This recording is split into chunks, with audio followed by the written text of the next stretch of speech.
ಹಾಗಾಗಿ ಇಂದಿನ ಯುವಕರಿಗೆ ನಾನು ಹೇಳಲಿಕ್ಕೆ ಬಯಸ್ತೇನೆ, ಕರ್ನಾಟಕ ರಾಜ್ಯ ರಾಜಕಾರಣದಲ್ಲಿ ಯಾವುದಾದ್ರೂ ಕ್ರಾಂತಿಕರವಾದಂಥ ಬದಲಾವಣೆಯನ್ನು ತರಬೇಕು ಅಂತಕ್ಕಂಥದ್ದಾದರೆ ಯುವ ಸಮುದಾಯದ ಕೈ ಜೋಡಿಸ್ಬೇಕಾಗ್ತದೆ. ಯುವಕರು ಹೆಚ್ಚಾಗಿ ಮುಂದೆ ಬರಬೇಕಾಗ್ತದೆ. ಹಾಗಾಗಿ ಚುನಾವಣೆಯಲ್ಲಿ ಸಾಕಷ್ಟು ಜನ ಚುನಾವಣೆಗಳಲ್ಲಿ ನಿಂತಿರ್ತೀರಿ. ಆ ಕೂಡಲೇ ಚುನಾವಣೆಗಳಲ್ಲಿ ನಿಲ್ತಾ ಇದ್ದಂಗೆ ಬಹಳಷ್ಟು ಜನಕ್ಕೆ ಫಲ ಕೂಡ ದೊರಕಿರ್ತದೆ, ಎಷ್ಟೋ ಜನಕ್ಕೆ ಆ ಫಲ ಸಿಕ್ಲಿಕ್ಕಿರಲ್ಲ. ಏನಪ್ಪ ನಮಗೆ ಚುನಾವಣೆಯಲ್ಲಿ ಫಲ ಸಿಕ್ಲಿಲ್ವಲ್ಲ ಅಂತಕ್ಕಂಥದ್ದು ಯಾರು ಕೂಡ ಆತ್ಮವಿಶ್ವಾಸ ಕಳ್ಕೊಳ್ಬಾರ್ದು. ನಾನು ಈಗ ತಾನೇ ಹೇಳ್ದಂಗೆ ನಮ್ಮಲ್ಲಿ ಒಂದು ದೃಢವಾದಂಥ ಸಂಕಲ್ಪ ಇರಬೇಕು, ನಮ್ಮ ಉದ್ದೇಶ ಸರಿ ಇರಬೇಕು. ನಮ್ಮ ಉದ್ದೇಶ ಒಂದೇ ಆಗಿರಬೇಕು, ಸಮಾಜ ಕಟ್ತೇನೆ, ಸಮಾಜದ ಏಳಿಗೆಗೋಸ್ಕರ ದುಡಿತೇನೆ ಅಂತಕ್ಕಂಥದ್ದು ಒಂದು ನಿಮ್ಮ ಮನಸ್ಸಿನಲ್ಲಿ ದೃಢವಾದಂಥ ಸಂಕಲ್ಪವನ್ನು ತೊಟ್ಟಿ ಚುನಾವಣೆಯ ಏಳು ಬೀಳು ಅಂತಕ್ಕಂಥದ್ದು ಸರ್ವೇ ಸಾಮಾನ್ಯ ಸಮಚಿತವಾಗಿ ತಗೊಂಡು ಹೋಗ್ತಕ್ಕಂಥ ಕೆಲಸ ಮಾಡೋಣ. ಆದರೆ ಒಂದು ಇವತ್ತು ಚಿಕ್ಕಬಳ್ಳಾಪುರದಲ್ಲಿ ಕಳೆದ ಹಲವಾರು ಚುನಾವಣೆಗಳಲ್ಲಿ ನಾವು ನೋಡಿದ್ದೇವೆ. ನನಗೆ ಬುದ್ಧಿ ಬಂದಾಗ್ಲಿಂದ, ರಾಜಕಾರಣದ ಸಣ್ಣ ಪುಟ್ಟ ತಿಳುವಳಿಕೆ ಮೂಡಿದಾಗ್ಲಿಂದ ನಾನು ಚಿಕ್ಕಬಳ್ಳಾಪುರದಲ್ಲಿ ಬಹಳ ಹತ್ತಿರದಿಂದ ಗಮನಿಸ್ಕೊಂಡು ಬಂದಿದ್ದೇನೆ. 2004ರ ಚುನಾವಣೆಯಿಂದ ಇಲ್ಲಿಯವರೆಗೂ ಚುನಾವಣೆಗಳನ್ನ ನಾವು ನೋಡ್ತಕ್ಕಂಥದ್ದಾದರೆ ಪ್ರತಿ ಶಾಸಕ ಚುನಾವಣೆಯಲ್ಲೂ ನಾವು ನೋಡಿದ್ದೇವೆ. ವಿಧಾನಸಭಾ ಚುನಾವಣೆಗಳಲ್ಲಿ ಕನಿಷ್ಠ ಪಕ್ಷ ಜನತಾದಳ ಪಕ್ಷವನ್ನು ಪ್ರೀತಿಸ್ತಕ್ಕಂಥ ಮತದಾರ ಬಂಧುಗಳು ಚಿಕ್ಕಬಳ್ಳಾಪುರ ತಾಲೂಕಿನಲ್ಲಿ ಕನಿಷ್ಠ ಪಕ್ಷ 50,000 ಮತಗಳು ಪಕ್ಷದ ಚಿಹ್ನೆ ಅಡಿ ಕ್ರೋಢೀಕರಿಸಿವೆ.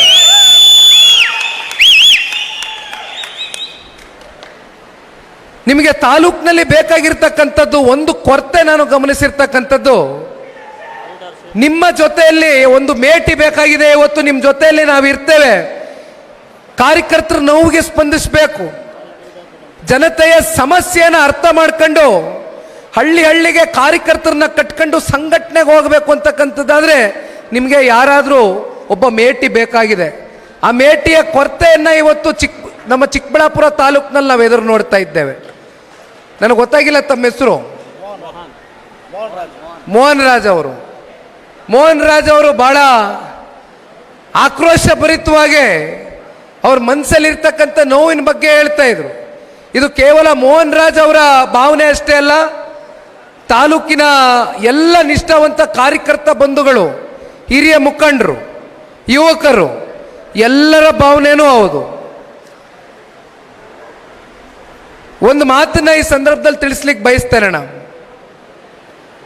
ರಾಮನಗರ ಮತ್ತು ಚಿಕ್ಕಬಳ್ಳಾಪುರ ಎರಡನ್ನೂ ಕೂಡ ಸಮಕಾಲದಲ್ಲಿ ಜಿಲ್ಲಾ ಕೇಂದ್ರವಾಗಿ ಘೋಷಣೆ ಮಾಡಿರ್ತಕ್ಕಂಥ ನಾಯಕರು ಯಾರು?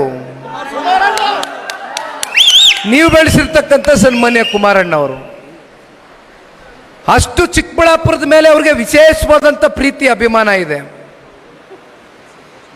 ಇತ್ತೀಚೆಗೆ ನಡೆದಂಥ ಸಂಸತ್ ಚುನಾವಣೆಯಲ್ಲಿ ಚಿಕ್ಕಬಳ್ಳಾಪುರ ಸೇರಿದಂತೆ ಹಲವಾರು ತಾಲೂಕುಗಳು ಆ ಲೋಕಸಭಾ ಚುನಾವಣೆಯ ವ್ಯಾಪ್ತಿಗೆ ಬರ್ತಕ್ಕಂಥ ತಾಲೂಕುಗಳೇನಿದೆ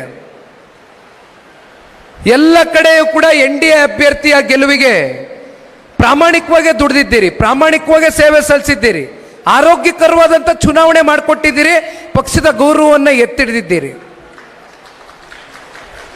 ಚಿಕ್ಕಬಳ್ಳಾಪುರ ತಾಲೂಕಿನ ಸಂಸದರು ಡಾಕ್ಟರ್ ಕೆ ಸುಧಾಕರ್ ಅವರು ಕೂಡ ನನಗೆ ಯಾವಾಗಲೂ ಹೇಳ್ತಾ ಇರ್ತಾರೆ, JDS ಪಕ್ಷ ಹಾಗೂ JDS ಪಕ್ಷದ ವರಿಷ್ಠರು ಕಾರ್ಯಕರ್ತರು ಇಲ್ಲದೆ ಹೋಗಿದ್ರೆ ಇವತ್ತು ನಾನು ಈ ಜಿಲ್ಲೆನಲ್ಲಿ ಸಂಸದನಾಗಿ ಆಯ್ಕೆ ಆಗ್ಲಿಕ್ಕೆ ಆಗ್ತಾ ಇರಲಿಲ್ಲ.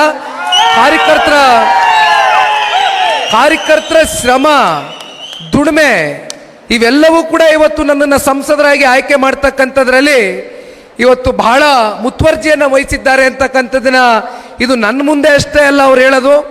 ನನಗೆ ಬಹಳ ಜನ ಇಲ್ಲಿ ನಮ್ಮ ಮುಖಂಡರುಗಳು ಸಿಕ್ಕಿದಾಗ ಹೇಳ್ತಾ ಇರ್ತಾರೆ, ಇಲ್ಲ ಯಾವಾಗಲೂ ಆ ವಿಚಾರನ ಸುಧಾಕರ್ ಅವರು ಸ್ಮರಿಸ್ಕೊಳ್ತಾ ಇರ್ತಾರೆ ಅಂತಕ್ಕಂಥದ್ದು ಹೇಳ್ತಾ ಇರ್ತಾರೆ. ಯಾಕೆ ಇದನ್ನು ಹೇಳ್ತಾ ಇದ್ದೀನಿ ಅಂದರೆ, ನೋಡಿ ನಿಮ್ಮ ಹೃದಯ ವೈಶಾಲ್ಯತೆ ಯಾವ ಮಟ್ಟಕ್ಕಿದೆ ಅಂದರೆ, ಸನ್ಮಾನ್ಯ ದೇವೇಗೌಡರು ಸಾಹೇಬರು ಹಾಗೂ ಕುಮಾರಣ್ಣವರು ಕೇಂದ್ರದಲ್ಲಿ ಲೋಕಸಭಾ ಚುನಾವಣೆಯ 1 ತಿಂಗಳು ಪೂರ್ವದಲ್ಲಿ ತಗೊಂಡಂಥ ನಿರ್ಧಾರ, NDA ಮಿತ್ರಿಕೂಟದ ಭಾಗವಾಗಿ ಜನತಾದಳವು ಕೂಡ ನಮ್ಮ ಬೆಂಬಲವನ್ನು ಸೂಚಿಸಿದ್ವಿ.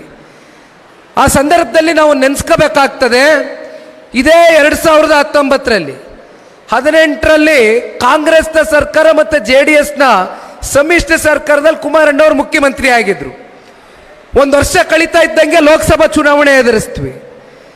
ಅಲ್ಲಿ ಆ ಸಮ್ಮಿಶ್ರ ಸರ್ಕಾರದಲ್ಲಿ ಇದ್ದಂಥ ಒಂದು ಒಪ್ಪಂದ ಸಂಪೂರ್ಣವಾಗಿ ಮುರಿತು.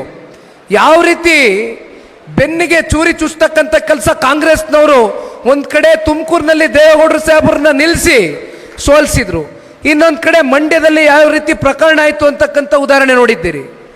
ಆದರೆ ತಾವುಗಳು ತಗೊಂಡಂಥ ನಿರ್ಧಾರ, ಭಾರತೀಯ ಜನತಾ ಪಾರ್ಟಿಯ ಕಾರ್ಯಕರ್ತರು ಇವತ್ತಿಲ್ಲ, ಇದು ಜನತಾದಳ ಪಕ್ಷದ ಮುಖಂಡರ ಕಾರ್ಯಕರ್ತರ ಸಭೆ. ಆದರೆ ನನ್ನ ಮಾಧ್ಯಮದ ಸ್ನೇಹಿತರಿಗೂ ಈ ಸಂದರ್ಭದಲ್ಲಿ ಮಾಧ್ಯಮಗಳಲ್ಲಿ ತಿಳಿಸ್ಲಿಕ್ಕೆ ಬಯಸ್ತೇನೆ, ಭಾರತೀಯ ಜನತಾ ಪಾರ್ಟಿ ಮತ್ತು ಜನತಾದಳ ಪಕ್ಷದ ಕಾರ್ಯಕರ್ತರ ಸಮ್ಮಿಲನ, ನಿಮ್ಮ ಒಂದು ಒಪ್ಪಂದ ಎಷ್ಟರ ಮಟ್ಟಕ್ಕೆ ಆರೋಗ್ಯಕರವಾಗಿತ್ತು ಅಂದರೆ 28 ಲೋಕಸಭಾ ಕ್ಷೇತ್ರದಲ್ಲಿ ಗೌರವಾನ್ವಿತ ನಮ್ಮ ದೇಶದ ಪ್ರಧಾನಮಂತ್ರಿಗಳು ಶ್ರೀ ನರೇಂದ್ರ ಮೋದಿಜಿ ಅವರಿಗೆ 7.5 ಕೋಟಿ ಕನ್ನಡಿಗರ ಒಂದು ಆಶೀರ್ವಾದವನ್ನು ಪಡೆಯುವ ಮೂಲಕ 19 ಜನ ಸಂಸದರನ್ನ ಇವತ್ತು ಸಂಸತ್ಗೆ ನರೇಂದ್ರ ಮೋದಿಜಿ ಅವರಿಗೆ ಕೊಡುಗೆಯಾಗಿ ಕೊಟ್ಟಿರ್ತಕ್ಕಂಥದ್ದು ನಮ್ಮ ಜನತಾದಳ ಪಕ್ಷ ಹಾಗೂ ಭಾರತೀಯ ಜನತಾ ಪಾರ್ಟಿಯ ಕಾರ್ಯಕರ್ತರ ಒಂದು ಆರೋಗ್ಯಕರವಾದಂಥ ಒಂದು ಚುನಾವಣೆಯ ಹಿನ್ನೆಲೆ ಇವತ್ತು ನಮಗೆ ಇಂಥ ಒಳ್ಳೆ ಫಲ ಸಿಕ್ಕಿದೆ. ಬಹಳ ಜನ ಗೊತ್ತಿರಲಿಕ್ಕಿಲ್ಲ, ಲೋಕಸಭಾ ಚುನಾವಣೆ ಕಳೆದು 1 ವರ್ಷ ಮೇಲಾಯಿತು. 1 ವರ್ಷ 1 ತಿಂಗಳು, 1 ವರ್ಷ 2 ತಿಂಗಳಾಗಿರ್ಬೇಕು. ಮುಂದುವರೆದ ಭಾಗವಾಗಿ ಒಂದು ಮಾತು ತಿಳಿಸ್ಲಿಕ್ಕೆ ಬಯಸ್ತೇನೆ. ಯಾವ ರೀತಿ ಮುಂದಿನ ವಿಧಾನಸಭಾ ಚುನಾವಣೆಯ ಸಾರ್ವತ್ರಿಕ ಚುನಾವಣೆ ಟ್ರೆಂಡ್ ಇರುತ್ತೆ ಅನ್ನೋದಕ್ಕೆ ಒಂದು ಸಣ್ಣ ಉದಾಹರಣೆ. 19 ಜನ ಸಂಸದರನ್ನ ಗೆದ್ವಿ ಅಂತಕ್ಕಂಥದ್ದನ್ನ ಹೇಳಿದೆ. ಆದರೆ NDA ಮಿತ್ರಕೂಟದ ಅಭ್ಯರ್ಥಿಗಳು ಏನು 19 ಜನ ಸಂಸದರು ಗೆದ್ರಲ್ಲ, 151 ವಿಧಾನಸಭಾ ಕ್ಷೇತ್ರ ವ್ಯಾಪ್ತಿಯಲ್ಲಿ ಪ್ರಚಂಡ ಬಹುಮತದ ಲೀಡನ್ನು ತಗೊಂಡಿರ್ತಕ್ಕಂಥ ಉದಾಹರಣೆ ನಮ್ಮ ಕಣ್ಮುಂದೆ ಇದೆ. ಅಂದರೆ ನಾಳೆ ಚುನಾವಣೆ ಏನಾದರೂ ವಿಧಾನಸಭಾ ಚುನಾವಣೆ ಘೋಷಣೆ ಆದರೆ, 1 ವರ್ಷ ಹಿಂದೆ ನಡೆದಂಥ ಸಂಸತ್ ಚುನಾವಣೆಯಲ್ಲಿ 151 ಸ್ಥಾನದಲ್ಲಿ ಜನತಾದಳ ಪ್ಲಸ್ BJP ಒಟ್ಟಾರೆಯಾಗಿ NDA ಅಭ್ಯರ್ಥಿಗಳು ಮುನ್ನಡೆಯನ್ನು ಸಾಧಿಸಿರ್ತಕ್ಕಂಥ ಡೇಟಾ ಬೇಸ್ ನಮ್ಮ ಹತ್ರ ಇದೆ. ಹಾಗಿದ್ದಾಗ ಇವತ್ತು ಯಾವ ರೀತಿ ಈ ರಾಜ್ಯ ಸರ್ಕಾರದ ವೈಫಲ್ಯತೆಗಳು, ದೃಢಾಡಳಿತ, ಭ್ರಷ್ಟಾಚಾರ ಪ್ರತಿ ಹಂತದಲ್ಲೂ ನೋಡ್ತಾ ಇದ್ದೇವೆ. ನಿನ್ನೆ ದಿನ ನಾನು ಒಂದು ಸಾಮಾಜಿಕ ಜಾಲತಾಣದಲ್ಲಿ ನೋಡ್ತಾ ಇದ್ದೆ, ನಮ್ಮ ಮೀಡಿಯಾ ಪರ್ಸನ್ನು ಒಂದು ವಿಡಿಯೋನ ಕಳಿಸ್ಕೊಟ್ಟಿದ್ದ. ನಮ್ಮ ರಾಜ್ಯದ ಮುಖ್ಯಮಂತ್ರಿಗಳು ಅನ್ನಭಾಗ್ಯದ ಬಗ್ಗೆ ಹೇಳ್ತಾರೆ, 5 ಕಿಲೋ ಅಕ್ಕಿ ಕೊಡ್ತಾ ಇದ್ದೇವೆ ಅಂತ ಹೇಳ್ತಾರೆ. ಆದರೆ ಆ ಅಕ್ಕಿನ ಕೊಡಲಿಕ್ಕೆ ಆ ಟ್ರಾನ್ಸ್ಪೋರ್ಟ್ ಏನಿದೆಯಾ, ಆ ಬಸ್ ಟ್ರಾನ್ಸ್ಪೋರ್ಟು, ಆ ಲಾರಿ ಅವರಿಗೆ ಕಳೆದ 4-5 ತಿಂಗಳಿಂದ 250 ಕೋಟಿ ರೂಪಾಯಿಯಷ್ಟು ಹಣ ಅವ್ರಿಗೆ ಪಾವತಿ ಮಾಡದೆ ಬಾಕಿ ಉಳಿಸ್ಕೊಂಡಿದ್ದಾರೆ. ಪಾಪ ಅವರು ರಾಜ್ಯ ಘಟಕದವರು, ಮಾಲೀಕರ ಲಾರಿ ಮಾಲೀಕರು, ಓನರು ಭಾಳ ಮೊನನಂದು ಒಂದು ಮಾತನ್ನ ಹೇಳ್ತಾರೆ. ನೋಡಿ, ನಾವೆಲ್ಲ ಲಾರಿಗಳು ನಮ್ಮನೆ ಹೆಣ್ಮಕ್ಳ ಒಡವೆಗಳನ್ನ ಅಡ ಇಟ್ಟು ಇವತ್ತು ಬಡ್ಡಿ ಕಟ್ತಾ ಇದ್ದೇವೆ. ಫೈನಾನ್ಸಿಯರ್ಗಳು ಬಂದು ಲಾರಿಯನ್ನು ಸೀಸ್ ಮಾಡಿ ಎತ್ಕೊಂಡು ಹೋಗ್ತಕ್ಕಂಥ ಪರಿಸ್ಥಿತಿ ಬಂದಿದೆ. ದಯವಿಟ್ಟು 250 ಕೋಟಿ ರೂಪಾಯಿಯಷ್ಟು 4-5 ತಿಂಗಳ ಇವತ್ತು ನೀವು ಹಣ ಪಾವತಿ ಮಾಡದೆ ಬಾಕಿಯನ್ನು ಉಳಿಸ್ಕೊಂಡಿದ್ದೀರಿ. ಲಾರಿ ಮಾಲೀಕರಿಗೆ, ಆ ಟ್ರಾನ್ಸ್ಪೋರ್ಟ್ ಮಾಡ್ತಕ್ಕಂಥ ಮಾಲೀಕರಿಗೆ ದಯವಿಟ್ಟು ನಮ್ಮನ್ನು ಉಳಿಸಿ ಅಂತ ಪಾಪ ಕೇಳ್ಕೊಂಡಿದ್ದಾರೆ. ಇದು ನಿನ್ನೆ ನಡೆದಿರ್ತಕ್ಕಂಥ ಘಟನೆ. ಪ್ರತಿನಿತ್ಯ ಒಂದೊಂದು ಘಟನೆ ನಡೀತಾ ಇದೆ ನಮ್ಮ ರಾಜ್ಯದಲ್ಲಿ. ಕಾಂಗ್ರೆಸ್ನ ಸ್ವಪಕ್ಷದ ಶಾಸಕರು, ಜನತಾದಳ ಪಕ್ಷದವ್ರು ಬೇಡ, BJP ಪಕ್ಷದವ್ರು ಬೇಡ, ಇಲ್ಲಿ 2 ಹಿರಿಯ ಶಾಸಕರು ಕೂತಿದ್ದಾರೆ, ಅದರಲ್ಲೊಬ್ರು ಮಾಜಿ ಮಂತ್ರಿಗಳಿದ್ದಾರೆ. ಮಂಜಣ್ಣ ಅವರು ಬಹುಶಃ ಅವರು ಸುದೀರ್ಘವಾದಂಥ ರಾಜಕಾರಣದ ಜೀವನದಲ್ಲಿ ಎಷ್ಟೋ ಸರ್ಕಾರದಲ್ಲಿ ಮಂತ್ರಿಗಳ ಕೆಲಸ ಮಾಡಿದ್ದಾರೆ, ಹಲವಾರು ಬಾರಿ ಶಾಸಕರಾಗಿ ಆಯ್ಕೆಯಾಗಿದ್ದಾರೆ. ಆದರೆ ಬಹುಶಃ ಮಂಜಣ್ಣ ಅವರು ಹೇಳಬೇಕಾಗ್ತದೆ, ರವಿ ಅಣ್ಣ ಅವರು ಹೇಳಬೇಕಾಗ್ತದೆ, ಬೇಡ ಜನತಾದಳದವ್ರಿಗೆ ಯಾಕೆ ಪ್ರಶ್ನೆ ಮಾಡೋದು. ಇವತ್ತು ಸಾರ್ವಜನಿಕ ವಲಯದಲ್ಲಿ BR ಪಾಟೀಲ್ರು ಏನು ಹೇಳವ್ರೆ, ಕಾಗೇರ್ ಅವ್ರು ಏನು ಹೇಳವ್ರೆ, ಮೊಳಕಾಲ್ಮೂರಿನ ಕಾಂಗ್ರೆಸ್ನ ಶಾಸಕರು ಏನು ಹೇಳವ್ರೆ, ಅಸಹಾಯಕತೆಯನ್ನು ಹೇಳ್ತಾ ಇದ್ದಾರೆ. ಎಷ್ಟು ಅಸಹಾಯಕರಾಗಿದ್ದೀವಿ. ನಮಗೆ 10 ರೂಪಾಯಿ ಇವತ್ತು ಸರ್ಕಾರದಲ್ಲಿ ಅನುದಾನ ಸಿಗ್ತಾ ಇಲ್ಲ. ನಾವು ಕಾಂಗ್ರೆಸ್ನ ಶಾಸಕರಾಗಿ 10 ಕೋಟಿ ರೂಪಾಯಿ ಅಲ್ಲ, 5 ಕೋಟಿ ರೂಪಾಯಿ ಅನುದಾನ ಇವತ್ತು ತಗೊಂಡು ಬರ್ಲಿಕ್ಕೆ ಆಗ್ತಾ ಇಲ್ಲ. ಒಂದು ರಸ್ತೆ ಅಭಿವೃದ್ಧಿ ಆಗ್ತಾ ಇಲ್ಲ, ಒಂದು ಚರಂಡಿ ಅಭಿವೃದ್ಧಿ ಮಾಡ್ಲಿಕ್ಕೆ ಆಗ್ತಾ ಇಲ್ಲ. ಒಂದು ಸರ್ಕಾರಿ ಕಟ್ಟಡವನ್ನು ನಿರ್ಮಾಣ ಮಾಡ್ತಕ್ಕಂಥದ್ದಿರಲಿ, ಇವ್ಯಾವೂ ಕೂಡ ಆಗ್ತಾ ಇಲ್ಲ ಅಂತಕ್ಕಂಥದ್ದನ್ನ ಅಸಹಾಯಕತೆಯನ್ನು ತೋಡ್ಕೊಂಡಿದ್ದಾರೆ. ಈ ರೀತಿ ಇವತ್ತು ಈ ಕಾಂಗ್ರೆಸ್ನ ಸರ್ಕಾರ ಆಡಳಿತ ಮಾಡ್ತಾ ಇದೆ. ಇದೆಲ್ಲದರ ಪರವಾಗಿ ಮಾತನಾಡ್ತಕ್ಕಂಥ ವೇದಿಕೆ ಮುಂದೆ ಸಜ್ಜಾಗ್ತದೆ. ಆದರೆ ಇವತ್ತು ಇಲ್ಲಿ ವಿಶೇಷವಾಗಿ ಬಂದಿರತಕ್ಕಂಥದ್ದಣ, ಇದು ಯಾವುದೋ ವಿಧಾನಸಭಾ ಚುನಾವಣೆಯ ದೃಷ್ಟಿಯಿಂದ ನಾನಿಲ್ಲಿ ಬಂದಿಲ್ಲ. ನಾನು ಇಲ್ಲಿ ಬಂದಿರತಕ್ಕಂಥದ್ದು ತುಂಬ ಜನಕ್ಕೆ ಅನ್ನಿಸ್ಬೋದು, ಏನೊಂದು 60-65 ದಿನ ರಾಜ್ಯ ಪ್ರವಾಸ, ಈ ಪ್ರವಾಸ ಆದಮೇಲೆ ಮತ್ತಿನ್ಯಾವಾಗ ಬರ್ತಾರೋ ಅಂತ ಅಂದ್ಕೊಂಡಿರ್ಬೋದು. ಮತ್ತೆ ನನ್ನ ಮನಸ್ಸಲ್ಲಿ ಈಗಾಗಲೇ ಮತ್ತೊಂದು ಕ್ಲೋಸ್ ಡೋರ್ ಸಭೆ ಮಾಡಬೇಕು ನಮ್ಮ ಅಭ್ಯರ್ಥಿಗಳ ಜೊತೆ ಕೂತ್ಕೊಂಡು ಪ್ರಮುಖ ಮುಖಂಡರ ಜೊತೆ ಅಂತ ನಾನು ಈಗಾಗಲೇ ನನ್ನ ತಲೆನಲ್ಲಿ ಬ್ಲೂ ಪ್ರಿಂಟ್ ರೆಡಿ ಮಾಡ್ಕೊಂಡಿದ್ದೀನಿ. ನಾನು ಸುಮ್ಮನೆ ಕೂರ್ತಕ್ಕಂಥ ವ್ಯಕ್ತಿ ಅಲ್ಲ. 3 ವರ್ಷ ನಮ್ಮ ಕಣ್ಮುಂದೆ ಇದೆ. 3 ವರ್ಷ ಅಂದರೆ 1000 ದಿನ ಅಷ್ಟೇ. ವರ್ಷಕ್ಕೆ 365 ದಿನ. ಇನ್ನೊಂದು 1000 ದಿನದಲ್ಲಿ ಇವತ್ತು ಬಂದಿದ್ದೇವೆ, ಮಾತನಾಡಿದ್ದೇವೆ, ನೀವು ಕೇಳಿಸ್ಕೊಂಡಿದ್ದೀರಿ, ಕಾರ್ಯಕ್ರಮ ಯಶಸ್ವಿನೂಗೊಳಿಸಿದ್ದೀರಿ. ಆದರೆ ಇಲ್ಲಿಂದ ನಾನು ಮಾತನಾಡಿ ಹೊರಟ್ರೆ ಅದಕ್ಕೆ ಅರ್ಥ ಇಲ್ಲ. ನಿಮ್ಮ ನೋವನ್ನು ನಾನು ಕೇಳಬೇಕು, ನಿಮ್ಮ ಸಮಸ್ಯೆನ ನಾನು ಅರ್ಥ ಮಾಡ್ಕೊಳ್ಬೇಕು. ಚಿಕ್ಕಬಳ್ಳಾಪುರ ತಾಲೂಕಿನಲ್ಲಿ ನೀವು ಒಂದು ಮೇಟಿಯ ಕೊರತೆ ಇವತ್ತು ನಿಮಗೆ ಹೃದಯದಲ್ಲಿ ಏನು ಕಾಡ್ತಾ ಇದೆ, ಅದು ಮುಂದಿನ ದಿನಗಳಲ್ಲಿ ಬಗೆಹರಿಸಬೇಕು. ಬಹಳ ವಿಚಾರಗಳನ್ನ ನಾನು ಆಲೋಚನೆ ಮಾಡ್ಕೊಂಡಿದ್ದೀನಿ ಅಣ್ಣ.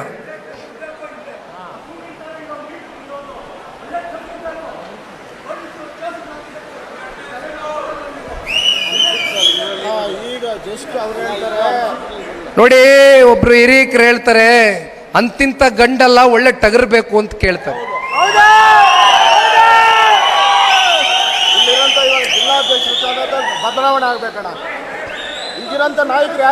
ಒಂದು ಅಣ್ಣ, ಜನತಾದಳ ಪಕ್ಷದ ಕಾರ್ಯಕರ್ತರಿಗೆ ನಾಯಕರನ್ನ ಸೃಷ್ಟಿ ಮಾಡ್ತಕ್ಕಂಥ ಶಕ್ತಿ ಸಾಮರ್ಥ್ಯ ಇರ್ತಕ್ಕಂಥ ಪಕ್ಷ ಈ ರಾಜ್ಯದಲ್ಲಿ ಯಾರಿದ್ರೆ ಜನತಾದಳ ಕಾರ್ಯಕರ್ತರಿಗೆ ಮಾತ್ರ. ಅದನ್ನು ಕಳೆದ 20 ವರ್ಷದಿಂದ ಸಾಬೀತು ಮಾಡಿದ್ದೀರಿ.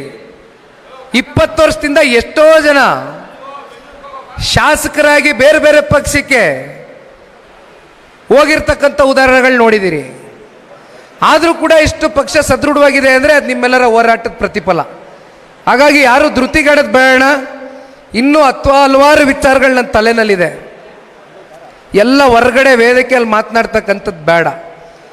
ನಿಮ್ಮನ್ನು ಕಾಪಾಡ್ಕೋಬೇಕು, ನಿಮ್ಮನ್ನು ಉಳಿಸ್ಕೋಬೇಕು.